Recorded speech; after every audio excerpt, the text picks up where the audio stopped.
Hello everybody. Today we'll discuss clinical examination of abdomen. But before that, last time we have discussed it, I will reiterate the same things, the prerequisite of any clinical examination. और मैं reiterate उसे बार बार करती हूँ so that you don't forget it. ठीक है? So first thing, the patient should be calm and comfortable. Room should be warm lit with ambient temperature. Presence of female attendant with any female patient, and allay the anxiety of the patient. Make him relax. And always stand on the right side of the subject or patient. And your finger should be warm, and you should gently touch the patient while examining. Okay, now we will proceed further. Like I told you earlier also, that your abdomen is divided into 9 regions. In this figure you can see 2 vertical lines and 2 horizontal lines. Each vertical line, as you can see in the diagram, is taken from the mid clavicle to mid inguinal point. Okay, from mid clavicle till mid inguinal point, vertical lines. And as you can see, the 2 horizontal lines also, B and C, in the figure. So the upper horizontal line passes across the abdomen at the lowest points of the costal margins, precisely the 10th costal arch, and the lower horizontal line that joins the tubercles of the iliac crest. So you can see the numbers in different 9 regions.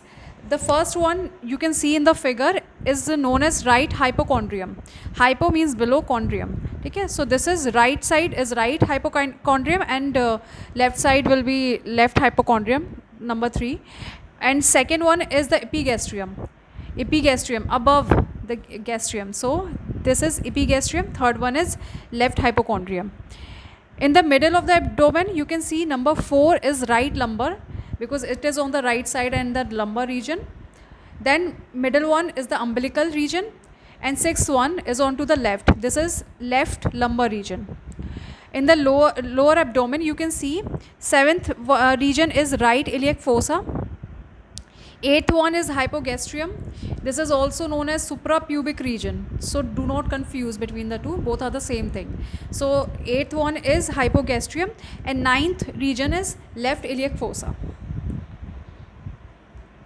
So I always emphasize that any examination, be it cardiovascular system or respiratory or your abdominal examination, this is always done under 4 cardinal headings. First one is inspection, second one is palpation, and third one is percussion, and fourth one is auscultation. Inspection, in which you inspect, you do not touch, you just see the subject. Okay, the part which is undergoing examination will be fully exposed, and you will not touch the subject, you will only inspect. Okay, as the name suggests. Second one is palpation. Palpation means you will touch or feel with your palm, flat of your palm. Okay, percussion, you will percuss. I will tell you the technique also, and the common mistake that students do. So, and it comes with practice. Percuss is you are percussing for sound. Auscultation, you hear the sounds with the help of stethoscope. So first one is inspection. You will closely observe for state of the skin, contour or shape of the abdomen, abdominal symmetry, whether it is symmetrical, bilaterally, or any asymmetry is present.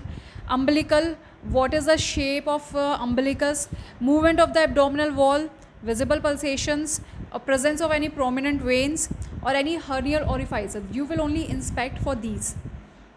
So first we will take up the state of the skin. You will look for any marked distension, whether they are present or absent, any smooth or shiny appearance over any of the 9 quadrants, and the presence of any scar which are suggestive of any previous surgery, any striae present which could be due to surgery, pregnancy, after delivery, and pigmentation, any pigmentation is present over the skin. Then you will look for the contour or shape of the abdomen, whether it is flat or it is rounded or it is a scaphoid. Flat is normal. Normally the abdomen is flat. Flat means rib margins and abdominal wall are at the same level. Globular rounded if generalized fullness is present. That could be due to 5Fs. This is a mnemonic. 5F, what do you mean by that? First stands for fat, second one is fluid, third one is flatus, fourth one is feces, or fifth one is fetus. Okay, so generalized fullness could be due to any of these 5Fs. Okay, and if there's some localized fullness present, that might be due to enlargement of any organomegaly. Sunken or scaphoid abdomen, that could be due to severe malnutrition or starvation or any malignant disease. Next one is abdominal asymmetry. Normal is symmetrical. Normally, abdomen should be symmetrical. If that is asymmetrical, that could be due to any localized distension or bulging, maybe due to gross enlargement of livers, spleen, ovary, or tumors, any organomegaly. Umbilicus, normally the umbilicus is slightly retracted and inverted. If that is everted, that could be due to umbilical hernia or raised intra-abdominal pressure. And in ascites, this is transversely stretched. Okay, so this you can make out. It is normal, it is everted, or it is slightly transversely stretched. Then you will see the movement of the abdominal wall. Normally, movement should be free and equal on both sides. And normally, there's gentle rise in abdominal wall in inspiration. During inspiration, it rises.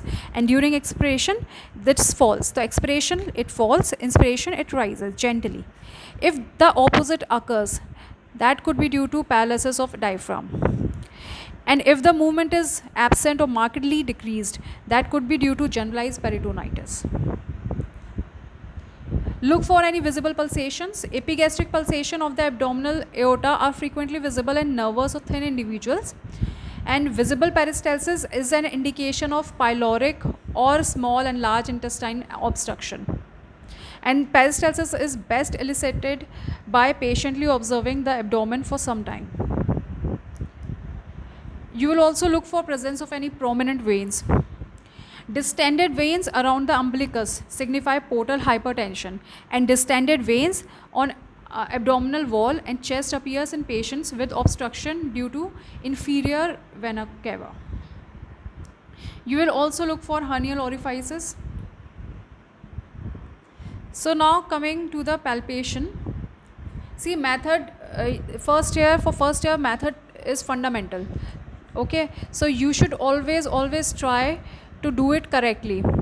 Always practice on your friends, your roommates, or any of your family member. So before palpating the abdomen, the patient is asked about any pain or tenderness, and such areas are last to be palpated. If there is any tenderness in any of the region of abdomen, you will always palpate it in the last. Okay, so always keep this in mind. And while examining palpating the abdomen, ask the subject to flex his knees. Okay, and palpation is generally started in the left iliac fossa, left side of the iliac fossa in the lower abdomen, and walk anti-clockwise to end in the suprapubic region or hypogastric region.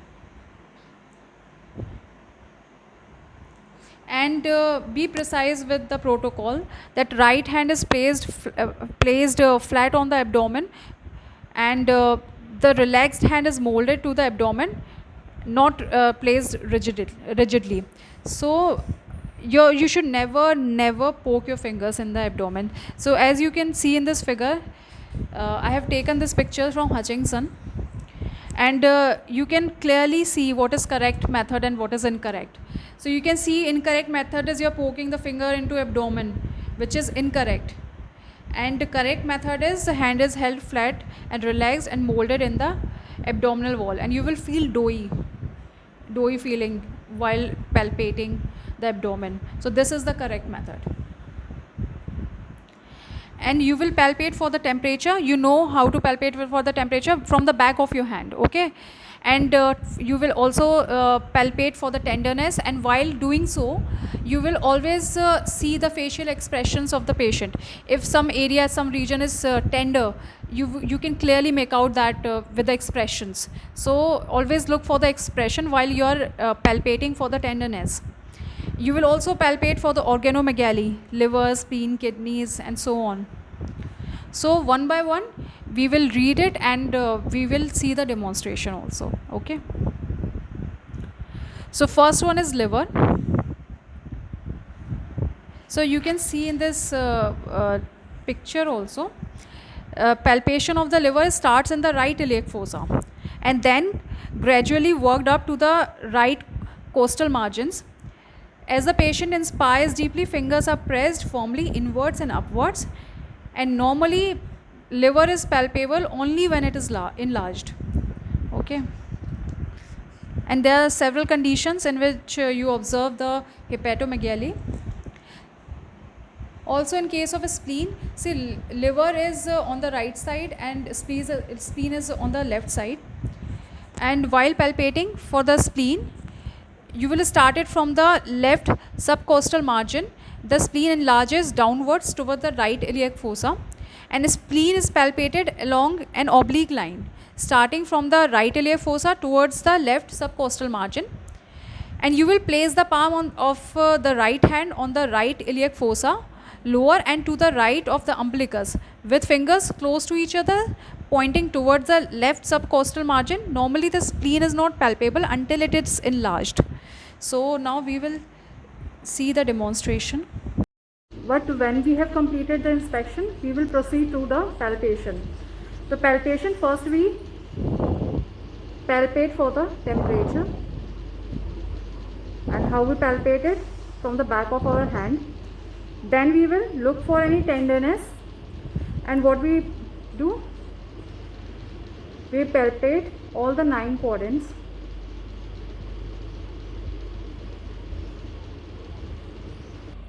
See, always look for patient's face expression when you are palpating for the tenderness. And ये भी मैंने अभी आपको बताया है कि ask your patient to flex his knees for abdominal examination and precisely for the palpation. Okay.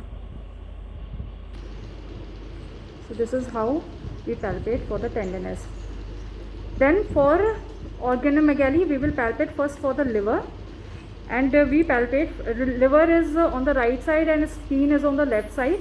And for liver, we will palpate from the right iliac. This is right iliac fossa, and this is right lumbar, and this is your right hypochondrium.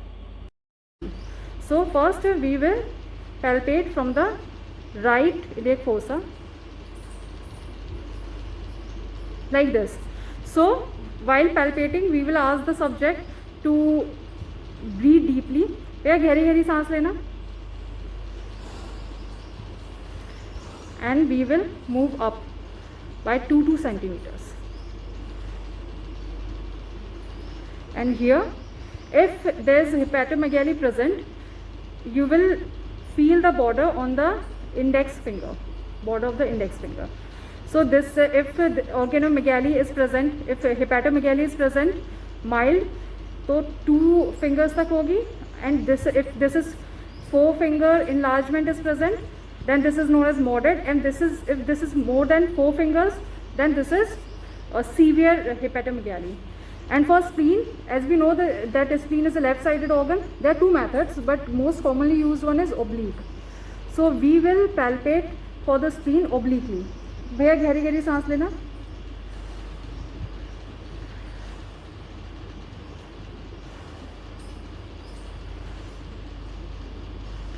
Like this. So if splenomegaly is present, you will feel the border of the spleen. Okay. So for kidneys, there is bimanual palpation.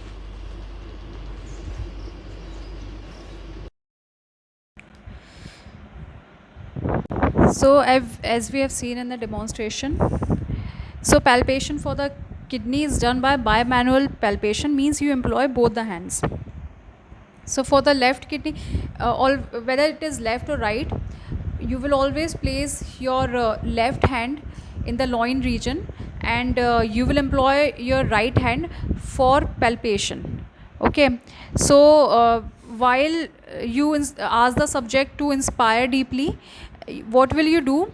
Your left hand will press it forward, and your right hand presses backward, upward, and inward. Okay. An attempt is made to feel the kidney between the pulse of your finger of the two hands. So kidney is also usually non-palpable, except its lower pole is felt as smooth and rounded, firm swelling between both right and left hands.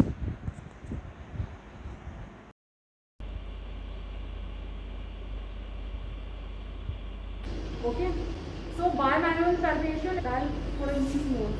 Okay, and always ask the subject to flex his knee. Okay, so bimanual palpation is you employ both of your hands, and the left hand you will place it in the loin region here. Okay, and right hand you will employ for palpation of in the left lumbar region. If you are palpating left kidney, and if you are palpating for the right kidney, you will place it in the right lumbar region. So like this. भैया गहरी गहरी सांस लो. ठीक है. And push this hand. Your left hand will push it forward, and your right hand will push it backward, inward, and upward. Like this. Okay. Same is for the right kidney. भैया गहरी गहरी सांस लेना. So while inspiration, the kidneys move downwards. ठीक है. तो ये तो हुआ आपका palpation. Now we will do the percussion.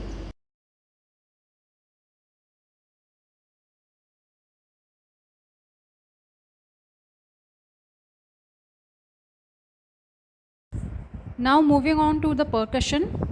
So how do you percuss? So the common mistake that students do is they will tap with your 2 fingers or 3 fingers, or even they tap not on the middle phalanx of the pleximeter finger but elsewhere, and they move their elbow instead of their wrist. So the correct method is this, like shown in the figure. Your middle finger of the left hand is known as pleximeter finger, and this is percussed with your plexor finger of the middle finger of your right hand, which is known as your plexor, and the left hand middle finger is your pleximeter finger. So the back of the middle phalanx of your pleximeter finger is then struck with the help of tip of middle finger of the right hand in a perpendicular direction. And the percussion movement should always be by the flexion and extension of the wrist joint, not the elbow joint. So you should practice on different surfaces, like on the wall, on the table, on book, or any other surfaces, different surfaces, and then observe the sound. So that's how the percussion should be done. And as soon as the percussion stroke is given, the striking finger must be lifted up, else it will dampen the vibration which are set up. Okay, so that's how you should percuss ideally. Now while percussing the abdomen, so using light percussion, all the 9 regions are percussed over the abdomen. Your 9 regions of the abdomen are percussed, different quadrants, and a tympanic note is heard all over the abdomen, except over the liver where the note is dull. So you should understand the different sound. This normal tympanic note is the characteristic of your normal abdomen, but if there is accumulation of excess gas which yields high tympanic note, and if there is accumulation of fluid, this will yield dull note.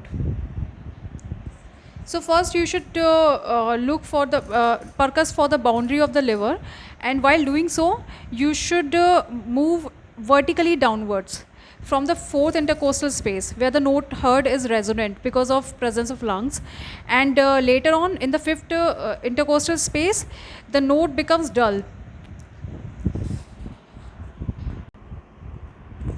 Okay, so extending down to lower border found just below the right subcostal margin. If the hepatomegaly is present, this dullness will extend further down. Okay, so normally it will extend till here. And while percussing the boundary of a spleen, dullness extends from the left lower ribs into the left hypochondrium and left lumbar region. So this is how you should in the figure A you will come vertically downwards. So if the presence of fluid is suspected, there are 3 tests which will confirm the presence of fluid. First one is shifting dullness, second one is fluid thrill, and third one is horseshoe shaped dullness. So first is shifting dullness. If the presence of fluid is suspected, percussion should be performed first with the patient lying on his back and then alternatively on each side. And while lying on the one side, the upper flank will be resonant as the fluid is pushed down by gravity to the lower flank. Hence, this is known as shifting dullness. I will show you, I will demonstrate to you. First, we will see the slides, then I will demonstrate you. So that's how you do it. You will ask the subject to turn sideways. And now for fluid thrill, as you can see in this B figure, this is known as fluid thrill. That's how it is performed. So ask the subject to lie supine, then ask the subject or assistant to place the ulnar border of his hand firmly on the midline of the abdomen of the patient. As you can see, attendant has placed the ulnar border of his hand. Then place the flat of your left hand on the side of the left lumbar region of the subject, and using the right hand tap the side of the right lumbar region of the subject. If large amount of ascites is present, fluid thrill is felt as impulse by the left hand. Like in this figure, you can see the ulnar border is placed in the middle portion, and you can see tapping from the right hand, and the thrill is felt on the left hand. Now the third test is, this is another figure eliciting the fluid thrill. You can clearly see the tapping action of the right hand, and the thrill is felt on the left hand. Now horseshoe shaped dullness. Since the fluid first accumulate in the flanks, the areas of dullness on both the sides resemble a horseshoe. Hence it is known as horseshoe shaped dullness, which is confirmed by eliciting shifting dullness. Now let us see the demonstration now. Do the percussion. For percussion, normally you tap it like this. आपका middle phalanx होता है आपका flexi middle finger में, and flexor finger का आप हमेशा ये first phalanx ही employee करते हो. Normally tympanic sound is heard all over your abdomen, all the 9 regions. All the 9 points.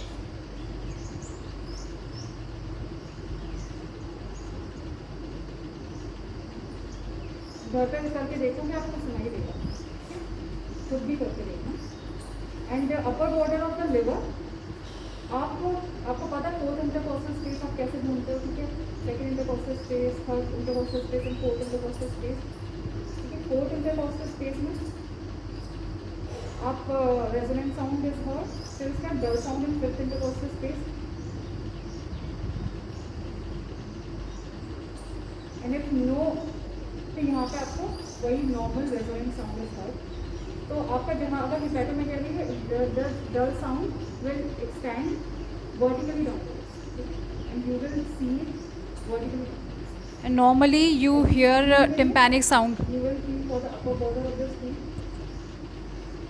अगर स्प्लीनोमेगाली प्रेजेंट है तो जहाँ तक डलनेस है you will mark. So this is for the upper borders. अब if the fluid is present, ठीक है, if the fluid is present, there are 3 tests I told you earlier also. First one is shifting dullness. Shifting dullness is you will percuss at one point, then you will ask the subject to take turn, ठीक है. जैसे मैंने यहाँ पे percuss किया, ठीक है. If the fluid is present, I will hear the dull sound, ठीक है. भैया उस तरफ को करवा के ना, ठीक है. Now I will wait for some time, ठीक है. While due to gravity, fluid will shift downwards. Then I will hear the sound. So this is now tympanic. Now tympanic. And if I move downwards, I will hear for the. But you don't need to move downward. You will just tap it once. I will repeat for the other side also. Where see this? So this is your shifting dullness, ठीक है. अब now fluid thrill, भैया ऐसे हाथ कर लेना, ऐसे पेट के ऊपर रखो, नहीं ये वाला नीचे रखो, ये वाला हाथ ऐसे रखो, ऐसे ऐसे ऐसे, वो वाला, ठीक है. You will ask the subject to place one hand. आप ये वाला नीचे रखो, ठीक है. आप लेफ्ट हैंड को यहाँ पे रखोगे और फिर राइट हैंड से आप टैप करोगे लाइक दिस, ठीक ठीक है, मैं यहाँ पे टैप करूँगी, ठीक है, लंबा लीजिएगा लाइक दिस, ठीक है। और if there is fluid present तो उसके लिए थ्रिल आपको फील होगा ऑन योर दिस, ठीक है। Now horseshoe shape dullness, horseshoe shape dullness ये होती है if fluid is present, fluid flanks में एक्यूमुलेट हो जाता है, not in the upper region, तो आप क्या करते हैं, यहाँ पे आपको tympanic sound is heard, but as you shift towards the flanks dull sound is, ठीक है।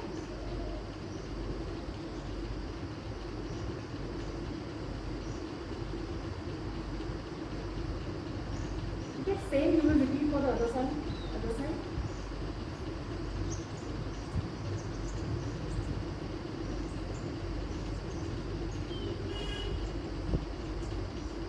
ठीक है, now auscultation. So now coming to the auscultation. Auscultation, as you know, is done with the help of a stethoscope. The auscultation of abdomen is done to listen for the bowel sounds and whether they are normal, increased, or absent.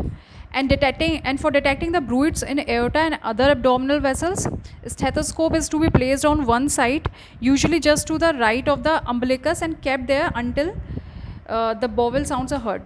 So this third point is essential, very very important. The stethoscope is placed on one side. Usually the para-umbilical region is preferred, and most preferred one is the right side of the umbilicus, and it is kept there until the bowel sounds are heard, and you have to be very patient with it. And it shouldn't be moved. The diaphragm of your stethoscope shouldn't be moved from one side to the another, and no comparison of sounds on the two sides, and comparison should not be made.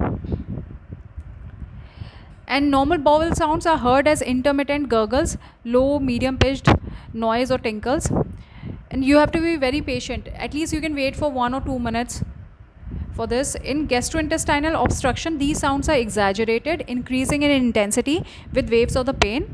And in paralytic ileus, due to peritonitis or other causes, the sounds are absent, and this is known as silent abdomen. Absence of bowel sounds for at least 10 minutes suggest bowel anonymous or paralytic ileus. You can see in this figure. That's how the diaphragm of stethoscope should be placed on the right side of the umbilicus, and patiently wait for this. It should not be moved from the side to side, and no comparison should be made. Other abdominal sounds are arterial bruit and venous hum. Thank you so much. Now for auscultation, auscultation means with the help of a stethoscope we hear the sound. So सबसे पहले आपको पता है the direction of your earpiece is forward and medially. ठीक है, see whether the stethoscope is on, otherwise आप उसे knob से rotate कर सकते हो. So अब stethoscope आप place करोगे most preferably in the para-umbilical region, most preferably the right side, or you will wait, you will not hurry, you will wait for 2 to 3 minutes. The normal bowel sound is heard. ठीक है, I will show you. On our subject, we will place it in the right umbilical region, and we will wait patiently. Normal bowel sound is heard as gurgles or tinkles. Now we will patiently wait, and we will not compare both the sides. Okay.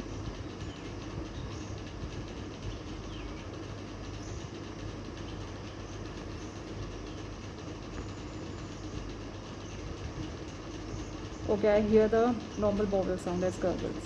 So that's how you place it.